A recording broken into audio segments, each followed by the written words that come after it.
मैं आपके माध्यम से पिथौरागढ़ जनता का बहुत आभार व्यक्त करना चाहता हूँ। प्रदेश हमारा अभी नया प्रदेश है और बहुत ज़्यादा इसमें काम करने की आवश्यकता है। मैं समझता हूँ कि युवाओं की सोच और पुराने लोगों की सोच में बहुत ज़्यादा फर्क आ चुका है। हम सरकार के खिलाफ संघर्ष करेंगे और सरकार को बाध्य करेंगे यहाँ से हवाई सेवा शुरू करने के लिए। मेरे साथ मौजूद हैं पिथौरागढ़ से दूसरी बार विधायक बने मयूख सिंह महर जी। उनसे बातचीत करेंगे। महर जी, पहले तो बहुत बहुत बधाई आपको, और दूसरा आप विधायक बने हैं दूसरी बार पिथौरागढ़ की, क्या कहेंगे पिथौरागढ़ की जनता से? बहुत बहुत धन्यवाद। मैं आपके माध्यम से पिथौरागढ़ जनता का बहुत आभार व्यक्त करना चाहता हूँ। उन लोगों ने मुझ पर अपना विश्वास व्यक्त करा है और मैं उन्हें आश्वस्त करना चाहता हूँ जिस विश्वास के साथ उन्हें मुझे जिम्मेदारी सौंपी है उसमें मैं खरा उतरने का प्रयास करूँगा और उनके विकास में जो उन्हें सपने देखे हैं उनको आगे ले जाने का काम करूँगा ताकि हमारे लोगों को एक नया विकास का दौर मिल सके। मयूख जी, आपने विकास के नाम पर चुनाव लड़ा था और एक बहुत बड़ा आपके ऊपर भार भी है, चुनौती भी है, क्योंकि सरकार इस वक्त कांग्रेस की नहीं है प्रदेश में। कैसे इस पिथौरागढ़ के विकास के काम को जो आपने शुरू कराए थे और जो होने वाले हैं कैसे आगे ले जाएंगे? देखिए, वैसे तो हर सरकार विकास की बात करके ही सत्ता पर आती है और उनकी नैतिक जिम्मेदारी भी विकास की बनती है, क्योंकि प्रदेश हमारा अभी नया प्रदेश है और बहुत ज़्यादा इसमें काम करने की आवश्यकता है। और मुझे विश्वास है कि जो भी सत्ता संभालेंगे वो इस ओर ध्यान देंगे और हम नहीं तो संघर्ष का रास्ता हमारे पास विकल्प है, हम इस विकल्प पे काम करेंगे और अपने लोगों के लिए संघर्ष करेंगे और सरकार को झुकना पड़ेगा संघर्ष के सामने, क्योंकि हम इस पिथौरागढ़ के और इस अपने भौगोलिक रूप से विषम क्षेत्र के लिए लड़ाई लड़ रहे हैं तो जनता हमारे साथ है और जनता की आवाज़ सबसे बड़ी होती है, सबसे बुलंद होती है और बड़ी बड़ी सत्ताएं उसके सामने झुकती हैं। तो मुझे पूरा विश्वास है कि जो वर्तमान सरकार बनेगी वो विकास की ओर ध्यान देगी और पूरे प्रदेश में समग्र विकास करेगी, अन्यथा हमारे पास संघर्ष ही एकमात्र विकल्प रह जाता है।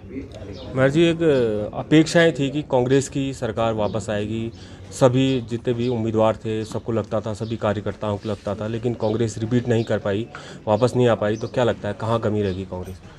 ये तो जनादेश है, जनता जनार्दन जो चाहेगी वो होता है। और मुझे कुछ ये लगता है कि जो कांग्रेस का अंतर्कलह था, जो हमारे शीर्ष नेता आपस में लड़ रहे थे पिछले 5-6 महीने से, उन्हें विधायक जिताने में उतनी दिलचस्पी नहीं थी, उनको मुख्यमंत्री बनने में ज़्यादा दिलचस्पी थी, तो जो शायद हमारे पराजय का कारण भी बना है। और आने वाले समय में हमारे पार्टी के शीर्षस्थ नेताओं को ध्यान रखना होगा कि व्यक्तिगत महत्वाकांक्षा को दूर रखते हुए जनता की महत्वाकांक्षा पर ध्यान दिया जाए और हम जनता के बीच में जाकर उनसे संघर्ष में शामिल हों और आने वाले में ज़्यादा से ज़्यादा विधायक लाकर अगले बार हम अपनी सरकार प्रदेश में काबिज करें, ऐसा मेरा सोचना है। क्या आपको नहीं लगता कि अब समय आ गया है कांग्रेस को युवा नेतृत्व की ओर आना चाहिए? प्रदेश में, पूरे प्रदेश में युवाओं को कमान सौंपने की ज़रूरत है।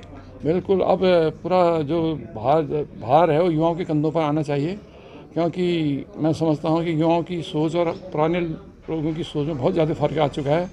युवा जो नई पीढ़ी है वो नए सोच के साथ आगे बढ़ रही है, जवानी के और बहुत कुछ बदल चुका है समाज में, इसलिए नया नेतृत्व होना चाहिए, नई सोच होनी चाहिए और युवाओं को ज़्यादा से ज़्यादा जिम्मेदारी देनी चाहिए। महर जी, एक उम्मीद पिथौरागढ़ की जनता को आपसे है। हवाई सेवा का एक मुद्दा यहाँ पर लंबे समय से बंद वो पट्टी पड़ी है, 2019 में शुरू हुई थी, फिर बंद होगी हवाई सेवा। क्या आप उसको शुरू करानी आपके लिए एक चुनौती भी है, क्या कहेंगे? निसंदेह वो एक हमारा ड्रीम प्रोजेक्ट भी है कि पिथौरागढ़ पूरे देश से एक वायु सेवा से जुड़े। और जैसा कि पिछली बार देखा आपने कि 5 साल खाली पिथौरागढ़ की जनता को सपने दिखाने में बिता दिए गए हैं और आज वही लोग सत्ता में पुनः काबिज हैं और मुझे लगता है कि फिर वही उसी चीज़ की पुनरावृत्ति होगी कि आज उड़ाया जहाज़, कल उड़ाया जहाज़ करके जो उन्हें सपने दिखाए थे वो इस बार भी करेंगे। पर इस बार हम सरकार के खिलाफ संघर्ष करेंगे और सरकार को बाध्य करेंगे यहाँ से हवाई सेवा शुरू करने के लिए।